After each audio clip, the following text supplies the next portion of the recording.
You've put in your 40 years, so can stepping away at 65 hurt your Social Security when you're 67? And what about cashing out investments? Can that sneakily raise your Medicare cost? These are the landmines that can blow up your retirement if you're not careful. Let's walk through them together today on the Howdy Neighbor Retirement Show. It's the Howdy Neighbor Retirement Show.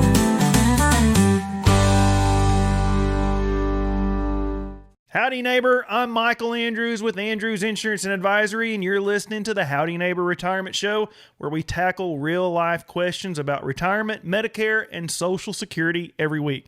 Today's questions come from Randy and Rhonda, and we're going to be talking about two things that can sneak up on people near retirement. One involves taking off time before starting your Social Security and how that affects benefits and Medicare premiums. And the other dives into how capital gains can trigger IRMAA surcharges on your Medicare. So let's get into it. Our first question this week comes from Randy, who sent an email in that said, "Hey Michael, I have my 40 quarters, having worked since 1976. If I choose to stop working at age 65 next January, yet delay collecting Social Security benefits until my full retirement age at 67, will I be affected negatively in any way for those 2 non-working years when I start to draw at 67? And also, how do I pay premiums for Medicare?" Randy, thanks for the question, and this is one I hear a lot from folks who are ready to retire but don't want to start taking their Social Security right away. So this is how it works. Social Security bases your benefits on your highest 35 years of earnings, and those earnings are inflation adjusted. So income that you made back in the late 70s or early 80s isn't counted at face value. It's actually increased to reflect today's dollars. So that means those early working years still carry weight even if you weren't making much back then.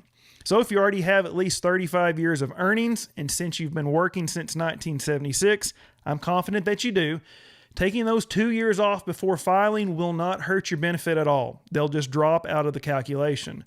But if you haven't put your 35 years of work history in, those 2 0 years could lower your average a little bit. Now let's talk about Medicare. If you retire at 65 but wait to start taking Social Security until 67, you'll be eligible to enroll in Medicare. You'll just need to pay your Part B premium directly instead of having it deducted from your Social Security check. Medicare will send you a quarterly bill so that you'll pay for 3 months at a time. And here's the part that surprises people. Those first bills can be a little bit of a sticker shock. You will see a big number because you're paying several months worth of premiums at once, but that is normal. The standard Part B premium for 2025 is $185 a month, so that first bill will be somewhere around $555. Once you start drawing Social Security at 67, Medicare will automatically begin deducting that premium from your check each month instead, so you don't have to worry about it. So to sum it up, Randy, no, taking those 2 years off before filing will not hurt your Social Security benefit as long as you've got 35 solid years of work history. Just be ready for that first Medicare bill when you retire at 65, and you will be in great shape. Alrighty, our next question this week comes from Rhonda. Rhonda wrote in and said, "Hey Michael, can you explain how capital gains affect IRMAA? I'm looking at selling some investments that would count as long-term capital gains, and I just want to understand how that might impact my IRMAA surcharge after the sale." Rhonda, thank you for the question. This is something that can catch a lot of people off guard once they get into retirement. So first off, I want to talk about what IRMAA actually is. IRMAA stands for Income-Related Monthly Adjustment Amount. It's an extra charge added to your Medicare Part B and Part D premiums if your income is above certain limits. And here's the key part. It is based on income from 2 years ago. So your 2025 Medicare premiums are actually based on your 2023 tax returns. Now, when you sell investments and realize those long-term capital gains, those gains are included in your modified adjusted gross income. So if you sell a large investment, it can temporarily push your income higher, and that can trigger IRMAA charges. For 2025, if you're married filing jointly, you will not owe any IRMAA unless your income goes over $212,000. For singles, it is half that, $106,000. So let's say you and your spouse normally have around $150,000 of income in retirement. If you sold those investments and added another $100,000 of long-term capital gains, that would bring your total to $250,000 for the year.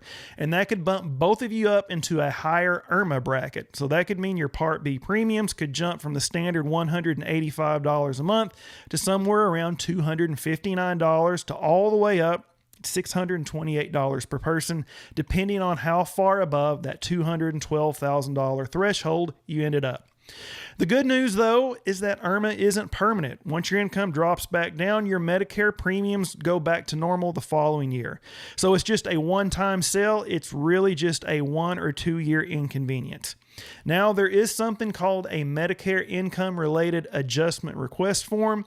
So if you've had a major change in your income due to what Social Security calls a life-changing event, like retirement, loss of business income, or some similar situation that caused your income to drop, you can ask them to recalculate your IRMAA using your current income instead of your old tax return.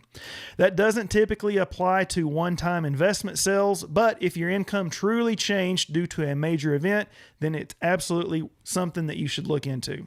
So Rhonda, to sum it up, yes, capital gains count toward your IRMAA calculation, and a big sale could raise your premiums temporarily.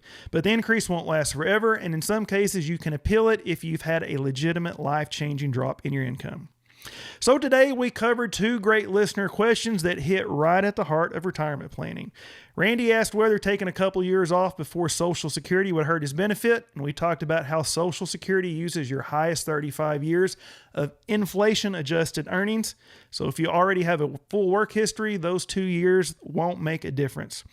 We also covered how Medicare handles premiums when you're not yet drawing Social Security and why that first quarterly bill can sometimes catch folks by surprise. Then we heard from Rhonda, who wanted to know how selling investments and realizing capital gains could affect her IRMAA surcharge.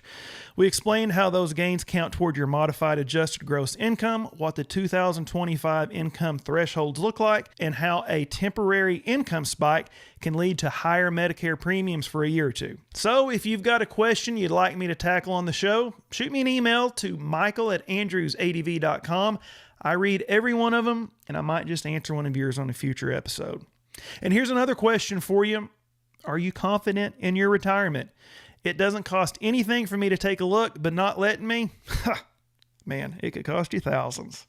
So if you're ready to take this relationship to the next level, you can call or text me at 918-842-7379 or head on over to andrewsadv.com and click on my calendar to schedule a phone call that works for you. And don't forget, the full replay of today's episode drops every Tuesday evening on the Howdy Neighbor Retirement Show Facebook page and YouTube channel.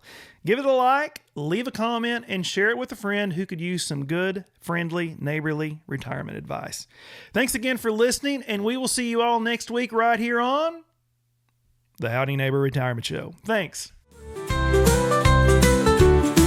It's the Howdy Neighbor Retirement Show,